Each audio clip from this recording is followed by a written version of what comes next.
Evening போல் பீச்சுக்கு தான் போனோம். அப்போ போயில ஃப்ரைட் ரைஸ் தான் செஞ்சு எடுத்துகிட்டு போனோம். ஸோ வெஜ் ஃப்ரைட் ரைஸ் எப்படி பண்ணலாம்னு சொல்லி பார்க்கலாமா?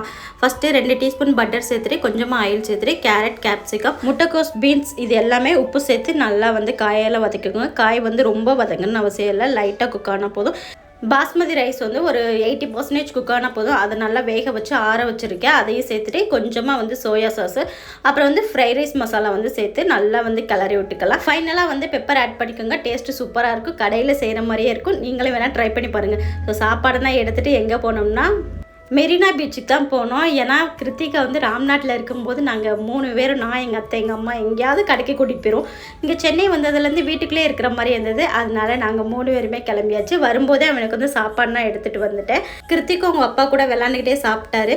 நான் சின்ன பிள்ளையில் இருக்கும்போது அந்த பாட்டு பாடும் ஒரு ஃபோனு, இதெல்லாம் 25 ரூபா. இப்போ வந்து இது வந்து 100 ரூபாவா.